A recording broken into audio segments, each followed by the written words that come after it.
Todos me vendo e ouvindo bem? Sim, tá ótimo.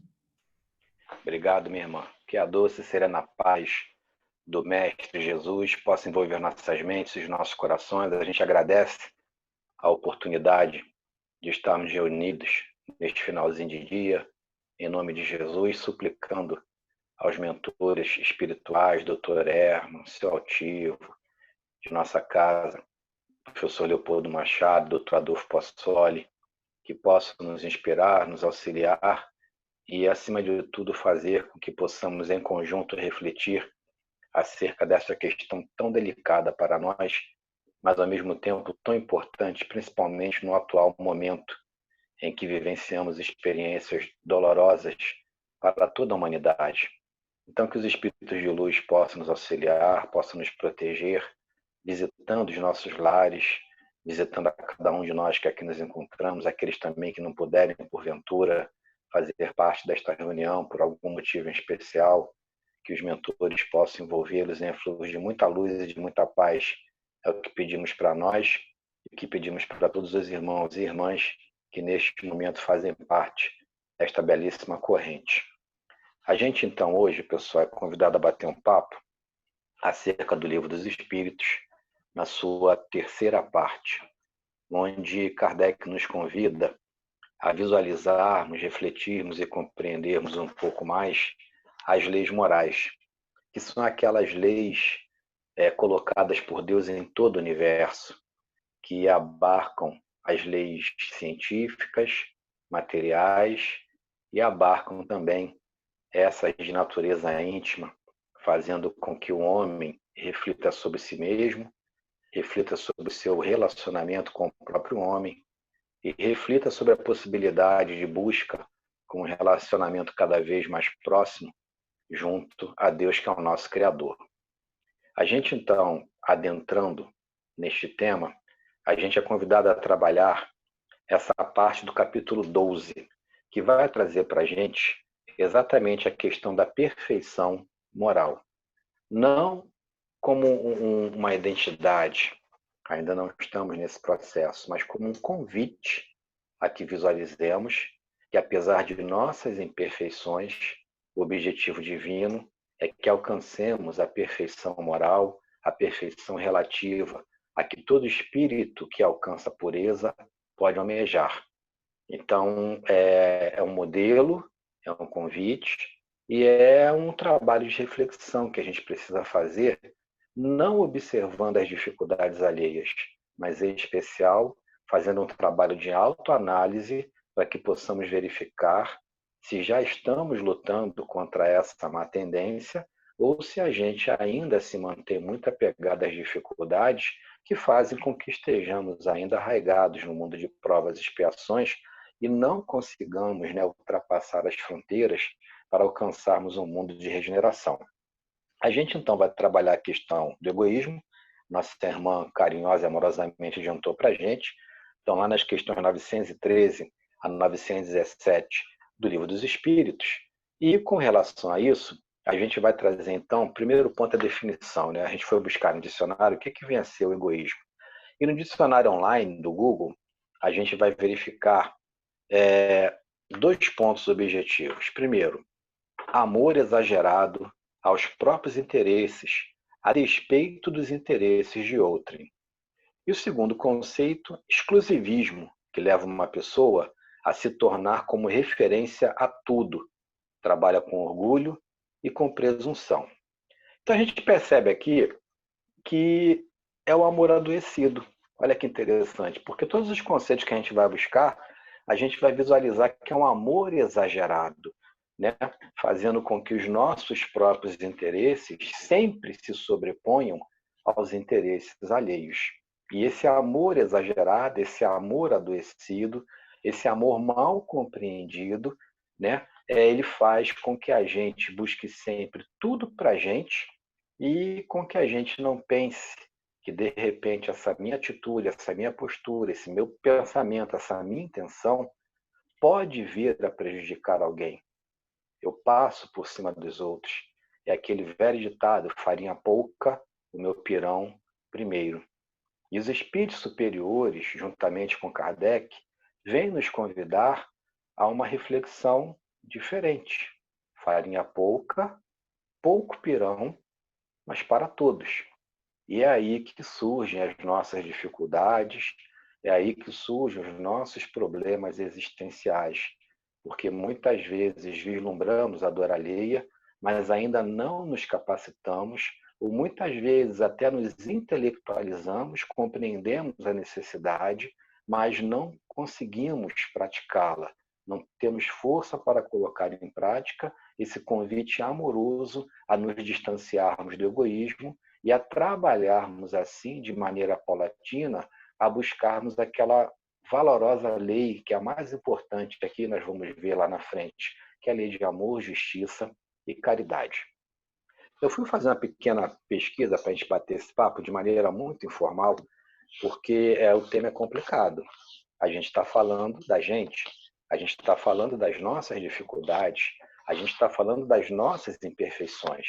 E se a gente não trabalhar com leveza, a gente acaba gerando o que eles convidam a todo momento a que não venhamos a fazer, que é gerar o sentimento de culpa.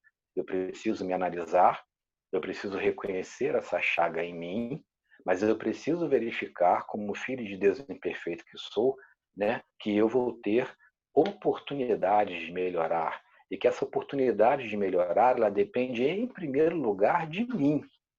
Eu preciso me esforçar, mas sem gerar sentimento de culpa, que é um peso desnecessário que coloco sobre meus ombros e que muitas vezes vai me impedir, ao invés de me auxiliar, para que eu possa me desvencilhar dessa dificuldade.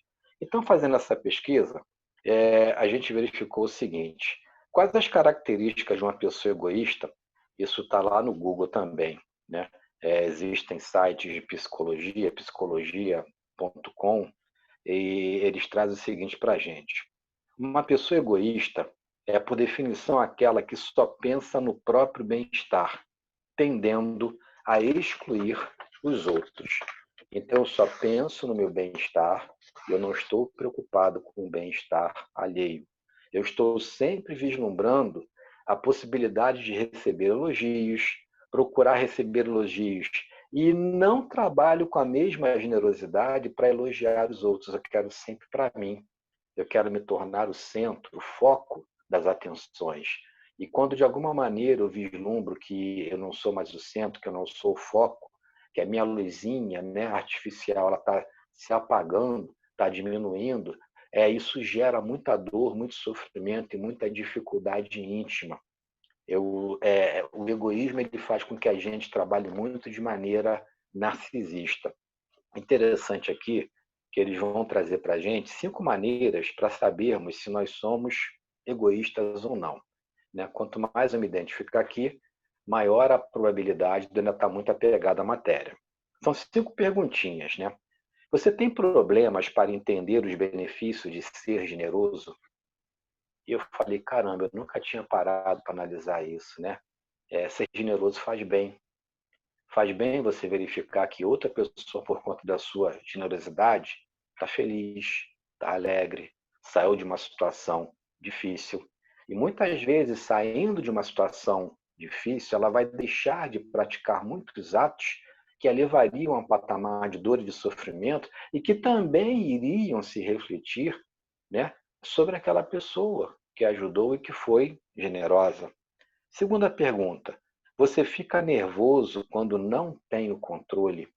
Quando a gente perde o controle, ou quando o controle das circunstâncias não depende tão somente de cada um de nós, mas quando nós estamos subordinados a uma ordem, a uma lei maior, ou quando nós estamos num processo de hierarquia, a gente se dá bem, a gente é humilde o suficiente para entender que a gente não tem o condão ou a capacidade de trabalhar e de comandar tudo que está ao nosso redor, e que muitas vezes as circunstâncias vão sair do nosso controle porque nós necessitamos aprender com essas situações.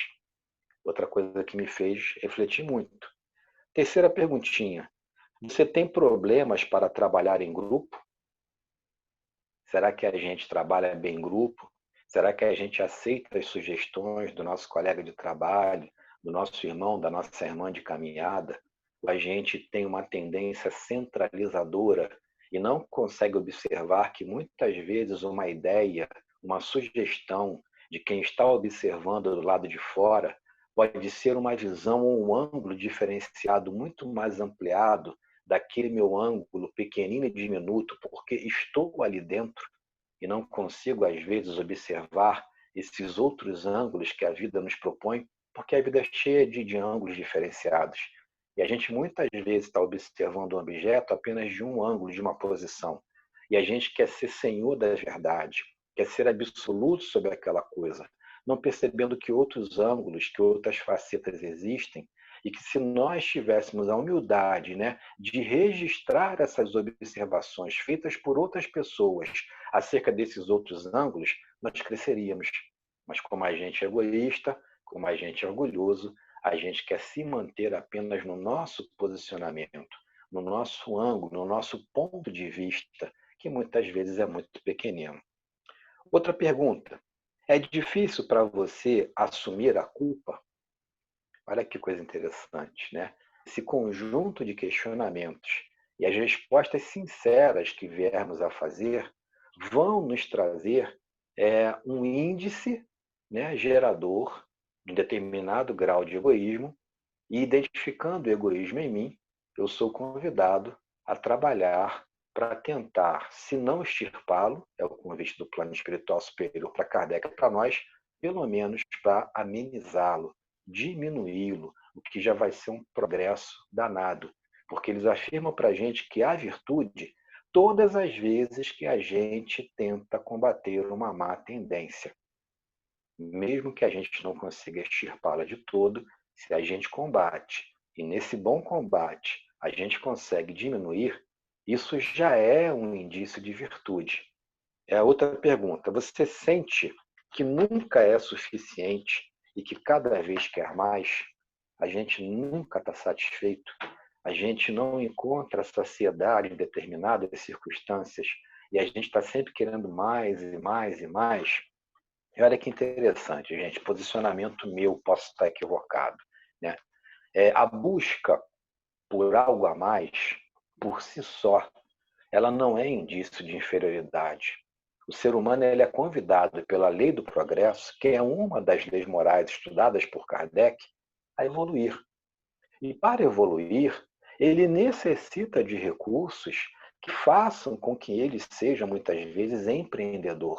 Mesmo que ele vise inicialmente apenas o lucro, mas visando o lucro, aquele benefício ao qual ele está buscando vai trazer uma qualidade de vida não apenas para ele, mas muitas vezes para toda a sociedade.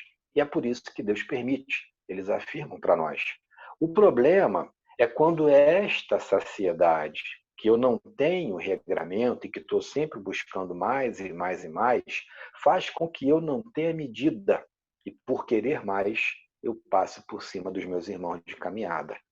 Então, não é errado você querer estudar para passar um concurso.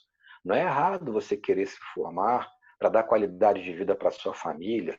Não é errado você querer empreender e muitas vezes abrir uma empresa, porque você vai gerar empregos, você vai gerar encargos que serão revertidos em benefícios sociais para toda a sociedade. Há uma gama de benefícios em cima disso.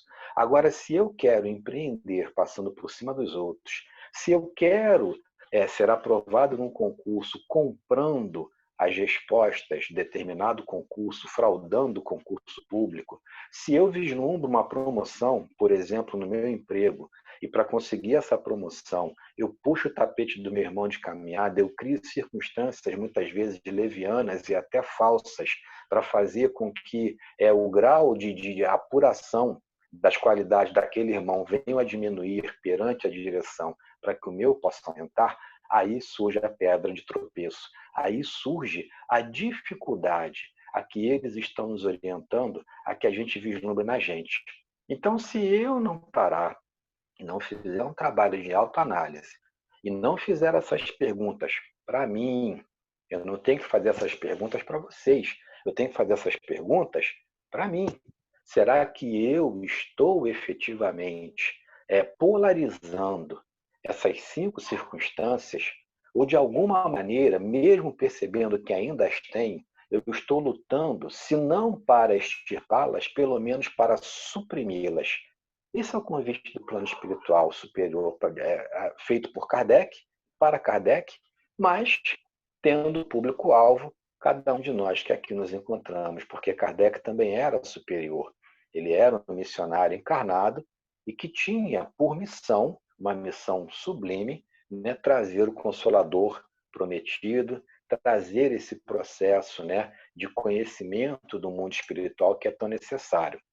Quando a gente vislumbra, então, essa questão do egoísmo, eles vão dizer que é a chaga mais contundente para a humanidade. Mas será que a gente se viciou? Será que a gente chegou nesse patamar se desviando das leis divinas? Ou será que a gente está num processo de crescimento e que o egoísmo, pelo menos de início, ele é natural? Vamos tentar compreender essa questão. Quando a gente vislumbra lá na primeira parte, né, a apresentação que o plano espiritual, junto com Kardec, faz de Deus, do Espírito e da matéria para a gente percebe que Deus é o grande Criador. E Ele cria o universo. Ele cria o princípio inteligente e Ele cria o princípio material. E Ele quer que o princípio inteligente criado por Ele aprenda, registre informações para que ele possa, em determinado momento, ser individualizado como espírito imortal. E esse espírito inteligente ele é convidado a registrar esse banco de dados de informações básicas necessárias para começar a evoluir, para começar a ter pensamento e vontade mais à frente. Ele é convidado a estagiar nos 3 reinos. Ele é ligado ao reino mineral, onde ele vai aprender a agregação molecular, a agregação da matéria, a formação dos elementos.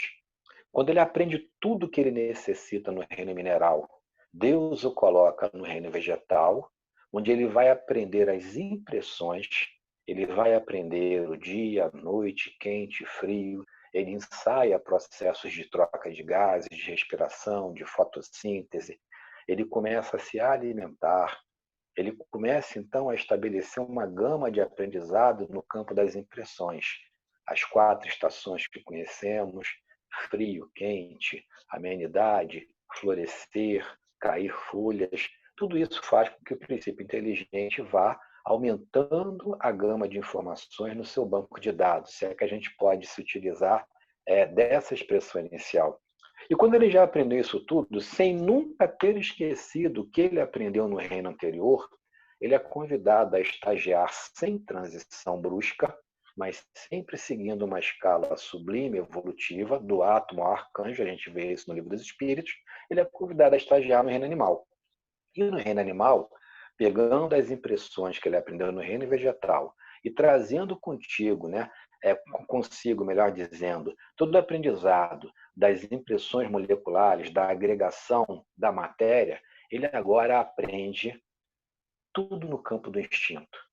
Ele aprende a vivenciar as impressões de proteção da própria vida, de proteção da espécie, de preservação da sua cria, de abrigo, de alimentação, de procriação. Há todo um trabalho, então, no campo do instinto, que é importante para o espírito imortal. A gente é que se afasta dos instintos, porque o instinto é um mecanismo de proteção básico, de proteção quase que imediata e refletido. E quando a gente se afasta do instinto, apenas querendo raciocinar, muitas vezes a gente acha que é capaz de fazer determinadas coisas que acabam nos prejudicando. Então, o convite do plano espiritual é nunca se esquecer de todo esse aprendizado instintivo. Só que o aprendizado instintivo é feito no reino animal. E no reino animal, onde ainda não eclodiu o pensamento e a vontade, onde você está, já tem o princípio inteligente, uma modulagem, uma certa alma, que não se compara com a alma do ser humano, do espírito imortal. Essa alma vai e volta rapidamente do mundo espiritual para o mundo material e está sempre sendo convidada a progredir. Há espíritos qualificados para fazer com que isso aconteça, mas o reino animal ele é caracterizado pelo egoísmo. Uma mãe visualizando a fome de seu filhote e observando um outro filhote, muitas vezes desprotegido no ninho, ela não vai raciocinar, coitadinho desse filhote, a mãe de repente está trabalhando longe para conseguir comida para ele. Ela vai olhar e vai falar, opa, isso é comida para o meu filhote que está com fome. E instintivamente ela vai matar um filhote para alimentar o seu próprio filhote e para se alimentar também. E é aí que vem o barato de compreender o amor fecundo e infinito de Deus. Esse princípio inteligente, quando ele aprende tudo nesses três gênios, ele passa por uma elaboração no mundo espiritual. E dessa elaboração surge, é propiciada a individualização do espírito imortal que somos. Feita essa elaboração no plano espiritual, Deus nos cria, nos dá pensamento, nos dá vontade e nos dá a capacidade de começarmos a perceber quem efetivamente nós somos. Criados então simples e ignorantes, o espírito imortal, que é convidado a estagiar primeiramente nos chamados reinos primitivos, aqueles reinos propícios ao espírito que acaba de ser criado, que ainda é muito embrutecido, ele traz consigo a gama de aprendizado dos reinos inferiores. Então ele está muito mais próximo à animalidade do que ao ser espiritual que somos convidados a evoluir e a sermos todos nós. Ora, nesses mundos primitivos, ele vai continuar matando para poder sobreviver. Ele vai continuar agindo instintivamente, se protegendo, tentando perpetuar a sua espécie, mas ele começa a raciocinar, ele começa a gerar elementos ideológicos na sua mente, no seu cérebro. Isso vai fazendo com que surja uma coisa maravilhosa. Desses instintos vão surgir impressões que vão fazer com que ele vislumbre sentimentos, dos mais simples até o mais sublime, que é o sentimento do amor. E para isso nós necessitamos da reencarnação. O problema não é aprender no campo do egoísmo, que é natural esse processo de crescimento. Todos nós, em maior e menor grau, passamos por esse processo. A nossa dificuldade é que a gente teve conscientemente contato com o egoísmo e a gente sentiu prazer, a gente gostou. A gente verificou que era muito bom ter tudo para a gente, sem se preocupar com o outro. Há aqueles que passaram pelo aprendizado do egoísmo, que é natural no processo de crescimento do espírito imortal, reiteramos, porque o princípio inteligente, não o espírito, mas o princípio inteligente que foi individualizado por Deus e que se tornou o espírito imortal, o aprendizado dele foi em cima dessas necessidades de agregação molecular, de impressões da natureza e de instinto, o que leva esse ser humano inicialmente ao orgulho, ao egoísmo, a observar as suas necessidades e, quando lá, muito mal do seu núcleo familiar. Mas de início, tendo fome e não tendo o que comer, ele vai matar um filho e vai comer, ele vai matar um inimigo e vai comer a carne do inimigo sem nenhum drama de consciência. Até que essa consciência desperte e ele comece a verificar outras possibilidades. É necessário se intelectualizar. E quanto mais intelectualizado, mais a gente aprende a discernir o certo do errado. E é aí que vai surgindo para ele o aprendizado da moralidade, o discernimento do bem e do mal. Assim, passando por essa etapa, os convites são os mais variados possíveis ao progresso. Mas reitero, há aqueles que passaram e aqueles de nós que nos mantivemos estacionários, pelo menos por um bom período, por muito tempo, buscando apenas aquilo que era para o nosso lazer, para o nosso prazer, para o nosso conforto, para a nossa saciedade. Aquilo que era natural inicialmente no processo de transição passa a ser agora um vício arraigado. E é esse vício arraigado que faz com que sintonizemos com espíritos que não são iguais. Não há espírito igual, mas há espíritos parecidos. E quando você tem uma gama de espíritos parecidos no campo do egoísmo, esses espíritos são aglutinados por Deus em determinado ponto E líderes, avatares, espíritos puros são convidados a educar aqueles irmãos, ou a convidá-los a um processo de reeducação. E é isso que acontece conosco quando nós somos convidados a reencarnarmos aqui na Terra. A Terra não é mais um mundo primitivo. Ela já o foi na época das cavernas, né? Em todas aquelas eras anteriores, em que vislumbramos várias ossadas que demonstram a evolução do ser humano até chegar ao que somos hoje, segundo a ciência, Homo sapiens sapiens. Nem mais Homo sapiens somos. Já evoluímos para Homo sapiens sapiens, homens que estão buscando, né, a sabedoria, a sapiência, mas ainda muito apegados à matéria. Quando a gente é convidado a estudar o livro dos Espíritos, a gente vai lá na questão 100 e seguinte, e a gente vislumbra a escala espírita. E a escala espírita traz o seguinte para a gente: o que qualifica um espírito imperfeito? Supremacia da matéria sobre o espírito. Todo espírito imperfeito, então, todo espírito que ainda está muito apegado à matéria, por similitude, ele é convidado a estagiar em determinados reinos, para nós aqui, nosso querido planeta Terra, onde ele vai encontrar, via de regra, irmãos que se assemelham a ele. Mas a Terra vai evoluindo. E Deus não nos deixa, em momento algum, sozinhos.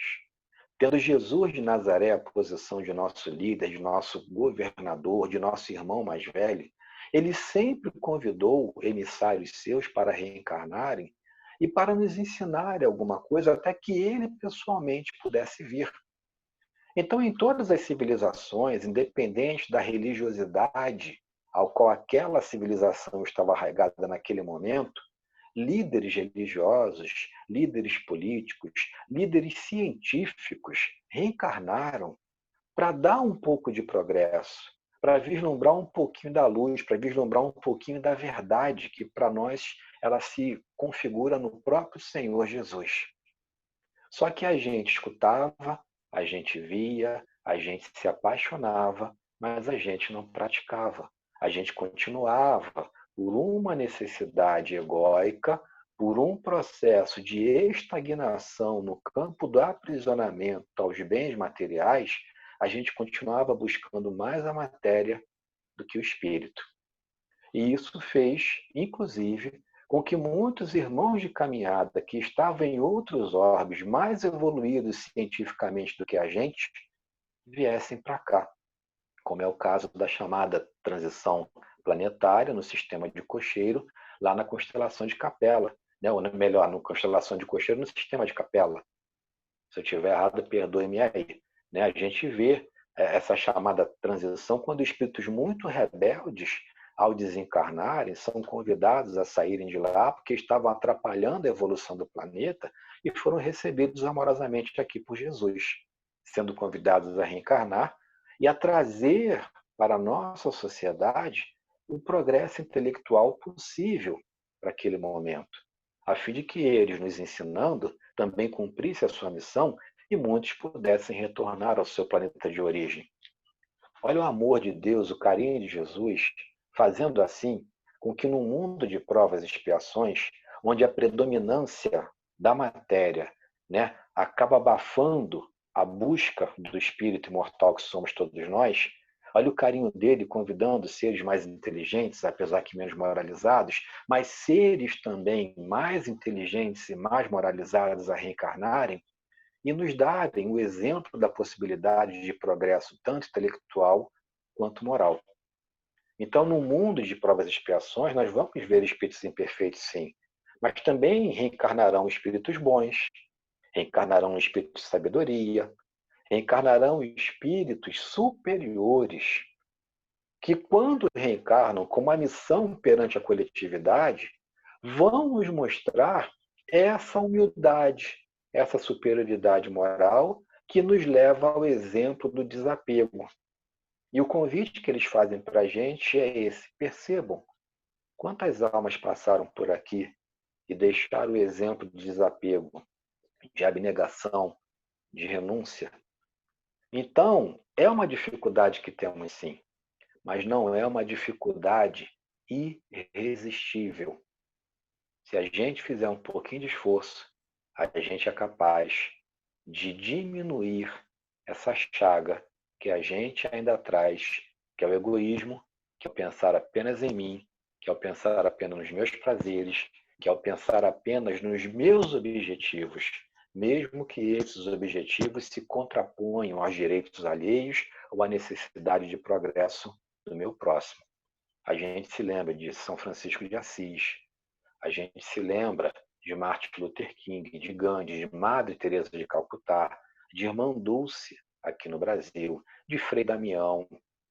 Não estamos falando aqui, né, de pontos religiosos, mas de pessoas que fizeram a diferença. Nós vamos nos lembrar de Newton, nós vamos nos lembrar de Einstein, nós vamos nos lembrar de Stephen Hawking, agora ultimamente, né, que trouxe uma grande gama de conhecimentos a nível científico, tecnológico para a gente. Postulados de Einstein até hoje são estudados e muitos são confirmados, mesmo tendo ele desencarnado.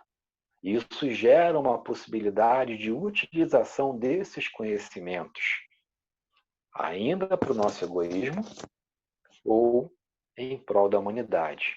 Aí vai o livre-arbítrio do espírito imortal. O que eu vou fazer com esse conhecimento? O que eu vou fazer com tudo isso de novo que está surgindo? Fico apenas comigo? Ou tenho a possibilidade de vislumbrar que eu possa auxiliar o meu irmão de caminhada? Né?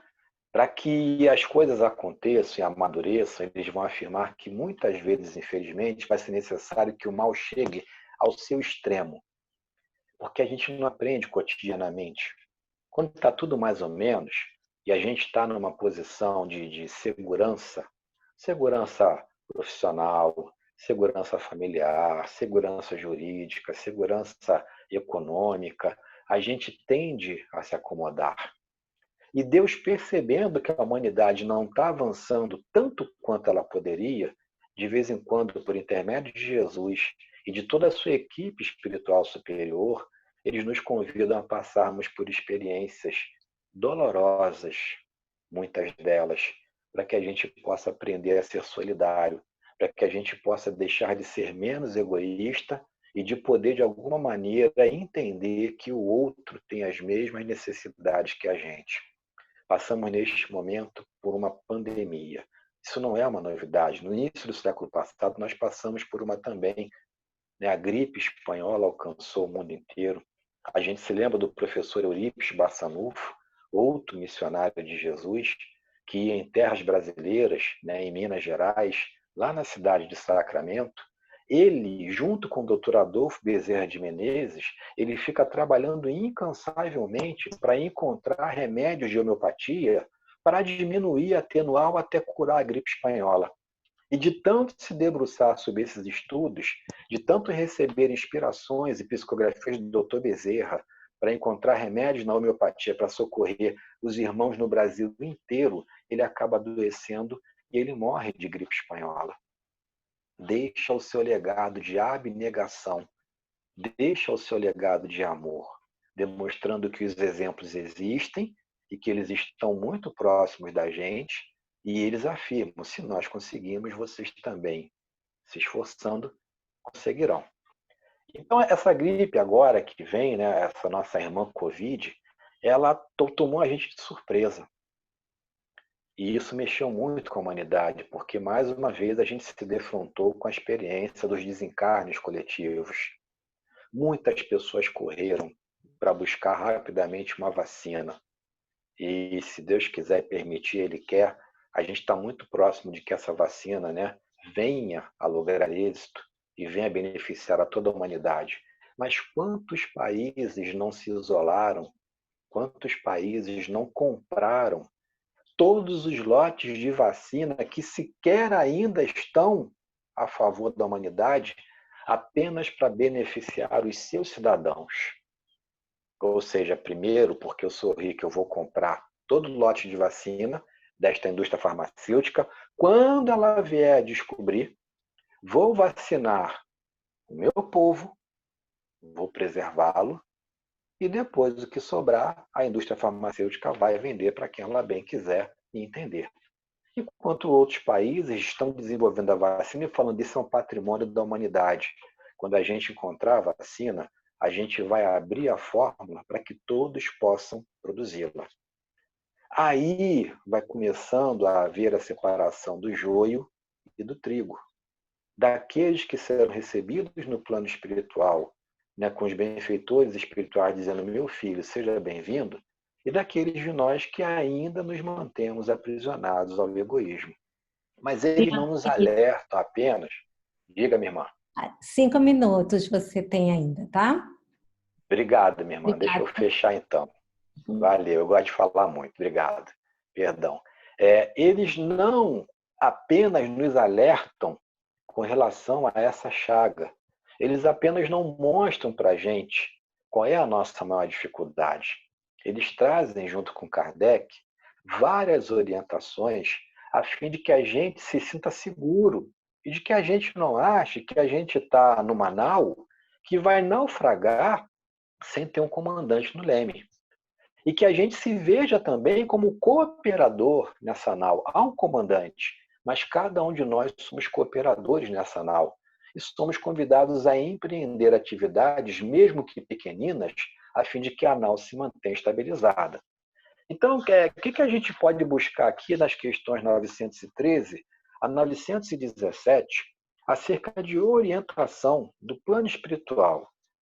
Primeiro ponto aqui, interessante para a gente buscar. Só pegar minha colinha aqui, que eu fui pegando aqui e vi um monte de coisa bacana que às vezes a gente lê, estou falando isso por mim, tá? A gente lê, mas a gente não estuda e passa despercebido, né? Primeira coisa, eles nos convidam à instrução acerca das coisas espirituais. Quanto mais a gente estudar e compreender que o verdadeiro mundo é o mundo espiritual, menor o impacto das coisas materiais ou dos seus reveses quando nós tivermos de passar por ele. E mais a gente vai compreender que é dando que se recebe. Segundo, eles nos convidam à reforma das instituições humanas. Quantas reformas já não aconteceram, mas mesmo assim o homem se mantém fechado com relação a essas possibilidades de reforma. A gente continua achando que a gente é melhor do que o outro. A gente continua achando que o nosso país é melhor e que o nosso país deve prosperar primeiro. A gente continua fechando as fronteiras, quando na realidade deveríamos abri-la para receber os irmãos que mais sofrem, né? Farinha pouca, pirão pouco para todos. E aí eles afirmam para Kardec que isso vai depender de educação. E Kardec vem falar para a gente que educação é a arte de formar caracteres. A educação engloba a instrução que é dada pelas instituições de ensino, mas ela é muito mais ampla do que apenas a instrução, porque ela passa por uma transformação, e essa transformação, ela necessariamente nos convida ao hábito. E o hábito é o conjunto de boas ações trabalhadas de maneira repetitiva, até que aquilo se incorpore no meu patrimônio. Então, enquanto a gente não observar a criança, o adolescente, verificar quais são as suas más tendências, enquanto a gente não convidar os nossos filhos, né, para as atividades de evangelização infantil, para as atividades de mocidades espíritas, ao qual o professor Leopoldo Machado tanto defendia, a gente ainda vai continuar criando, né, uma geração de irmãos de caminhada que vão estar muito mais afinizados com a matéria do que com o espírito. Mas eles não param por aí. Eles continuam a nos convidar aqui para as soluções, porque eles não criticam apenas, eles também mostram soluções.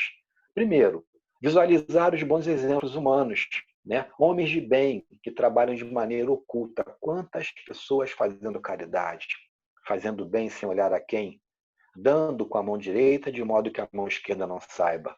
1, 10, 100, 1000, eles falam, observem. E desses exemplos, sejamos, né, seguidores.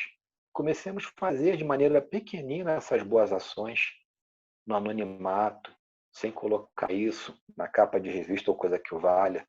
Né? Trabalhamos, vamos imitar, vamos ser macaco de imitação, mas por bem.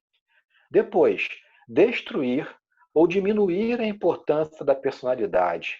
ou pelo menos reduzir às suas legítimas proporções.